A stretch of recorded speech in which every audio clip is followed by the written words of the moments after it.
The empath was not born overly sensitive in a vacuum. Their empathy was shaped, sharpened, and strengthened by environment. Long before they understood the word empath, they understood tension.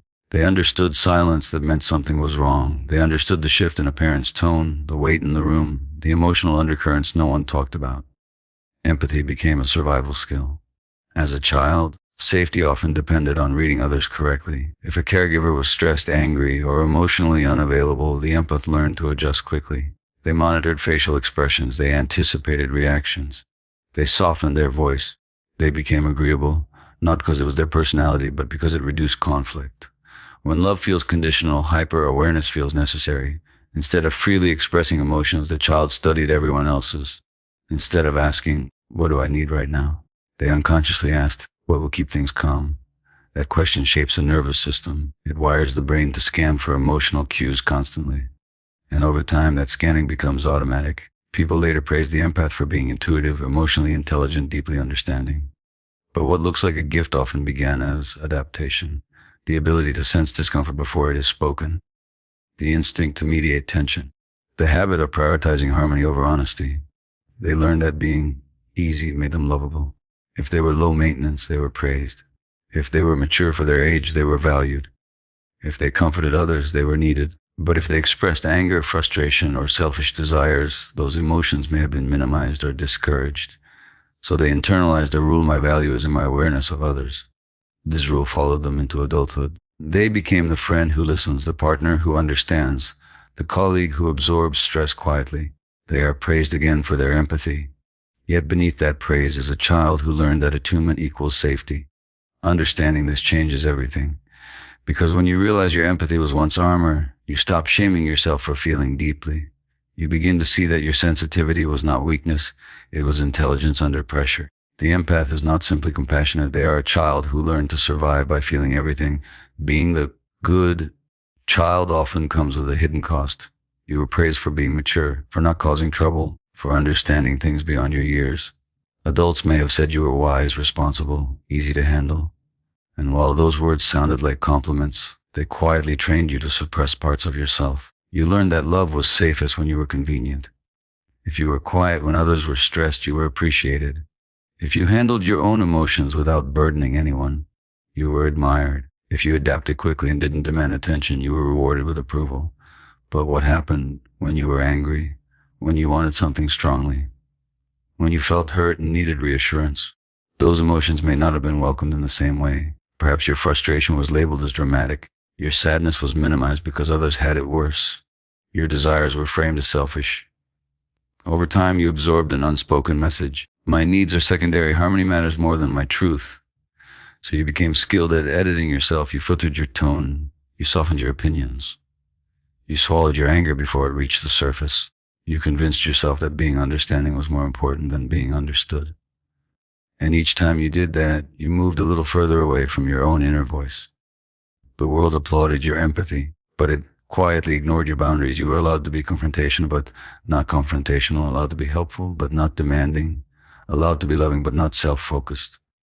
And so goodness became synonymous with self-erasure. As you grew older, this pattern felt normal. You found yourself in relationships where you were the steady one, the patient one, the accommodating one. You felt guilty asking for reciprocity. You hesitated before expressing dissatisfaction. You over-explained your boundaries because you feared being seen as difficult. But here is the truth: maturity without permission to express your full emotional range is not balance, it is conditioning. The empath is often the child who was praised for self-control while silently longing for space to simply be human. Healing begins when you realize that being good does not require being silent. That love does not demand self-suppression. That your anger, your desires, and your needs are not flaws to hide, they are signals to honor. And reclaiming them is not rebellion, it is integration. When you grow up in an environment where emotional stability feels unpredictable, you learn to scan constantly. You become hyper-aware. You notice the smallest shift in tone, the slightest change in body language, the subtle pause before someone speaks. What looks like intuition in adulthood often began as vigilance in childhood. Instead of asking yourself, "What am I feeling right now?"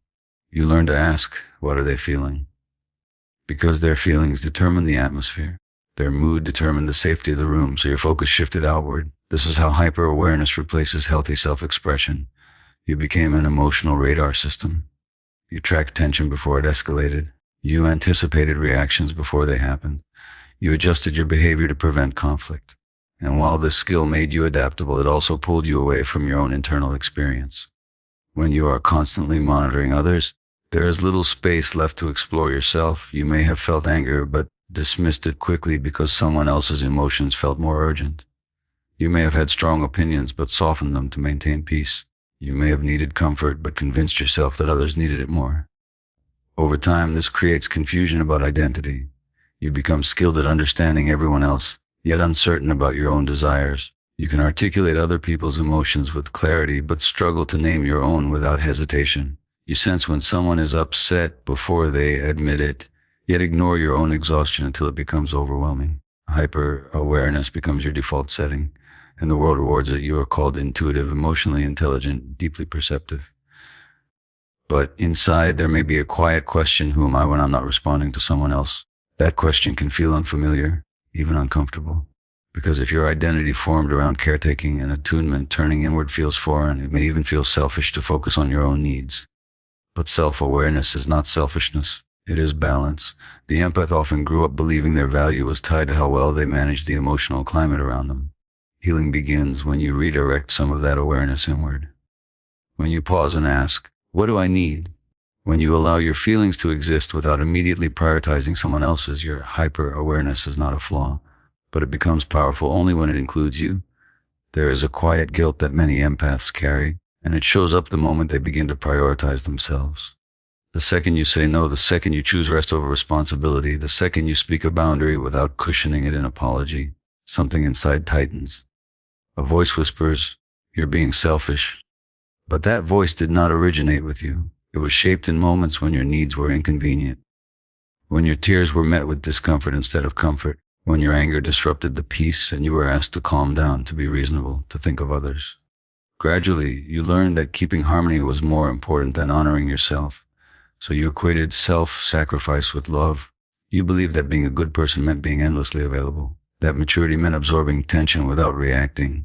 That kindness required putting yourself last. And every time you ignored your limits, you reinforced the identity of the selfless one.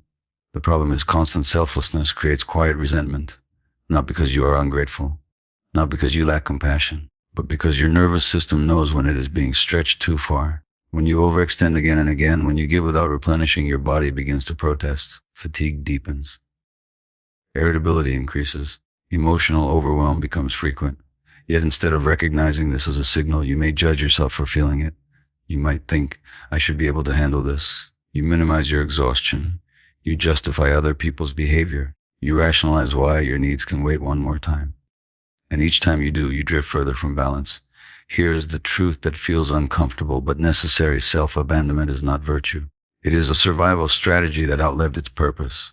As a child, minimizing your needs may have kept you connected. It may have earned you safety or approval. But as an adult, continuing that pattern costs you authenticity. You cannot build deep, reciprocal relationships while hiding your true limits. Choosing yourself does not mean rejecting others. It means including yourself in the circle of care. When you say no without over-explaining, when you rest without guilt, when you express disappointment without apology, you are not becoming selfish, you are becoming integrated. And integration is not a threat to love. It is what makes love sustainable. At some point in your life, you may have started confusing empathy with responsibility. You didn't just understand how others felt, you felt accountable for fixing it. If someone was upset, you searched for what you did wrong. If someone was distant, you replayed your words. If someone was struggling, you believed it was your role to carry part of their weight. And slowly, emotional responsibility became your identity. You weren't just compassionate, you were the stabilizer, the mediator, the one who absorbed tension so others could breathe easier. You stepped in before being asked. You overextended without noticing. You believed that love meant anticipating needs before they were spoken. But here is the subtle shift that changes everything. Understanding someone's pain is not the same as owning it. When you take responsibility for emotions that are not yours, you blur emotional boundaries. You begin to overfunction in relationships. You may apologize for things that are not your fault. You may over-explain to prevent misunderstandings that haven't even happened. You may carry guilt for moods that have nothing to do with you. And this constant emotional labor drains you. It creates a dynamic where others lean on you heavily, sometimes without realizing it. They may come to you for comfort, clarity, reassurance, and you provide it generously. But when you need the same depth of care, you hesitate to ask. You're used to being the strong one. Over time, this imbalance becomes exhausting, because empathy without boundaries turns into enmeshment. You start feeling other people's emotions as if they're your own. You struggle to separate your anxiety from theirs. You lose track of where you end and they begin. But healthy empathy includes distinction. You can care deeply without taking over. You can support without solving. You can listen without absorbing. And you can allow others to experience their emotions without rushing to regulate them. This does not make you cold. It makes you balanced. The empath who was never allowed to be selfish often learned to over-carry as a way to stay connected. But connection does not require self-sacrifice. It requires mutual presence. When you release responsibility for emotions that are not yours, you free yourself from unnecessary guilt. And you finally create space to care for yourself with the same intensity you have always offered others. There comes a moment in healing when you realize that reclaiming your needs will feel uncomfortable before it feels empowering. For someone who has spent years, maybe decades, prioritizing others, choosing yourself can feel unnatural. It may even feel wrong at first. But discomfort is not a sign that you are doing something bad. Often it is a sign that you are doing something new. When you begin to speak honestly about what you want, your voice might shake. When you set a boundary, you may feel the urge to soften it immediately. When you decide not to overextend, guilt might rise quickly. That reaction does not mean you are selfish. It means your nervous system is adjusting to a different pattern. You are unlearning the belief that your worth is tied to how much you give. For so long, being needed validated you. Being reliable defined you. Being the emotionally strong one gave you identity. So when you start stepping back, there can be a quiet fear: if I'm not the caretaker, who am I? This is where integration begins. You are not losing your empathy. You are expanding it to include yourself. You are not becoming cold. You are becoming clear, and clarity may surprise the people around you. Some may resist it because they were comfortable with the old version of you, the one who rarely said no, the one who over-explained, the one who absorbed tension silently. Growth can shift dynamics, but healthy relationships will adapt. They will make room for your voice. They will respect your limits, and the ones that cannot tolerate your boundaries reveal something important: they benefited from your self-neglect. Reclaiming your right to be selfish in a healthy way is not about domination or disregard. It is about balance. It is about allowing your desires, your anger, your fatigue, your dreams to have equal importance. It is about trusting that you do not need to earn love through exhaustion. The child who was never allowed to be selfish learned to survive by minimizing themselves. The adult now has a choice. You can continue performing goodness at your own expense, or you can redefine goodness as honesty, balance, and mutual care. And when you choose the second path, something powerful happens. You stop shrinking. You begin to take up space without apology, and that is not selfishness. That is wholeness.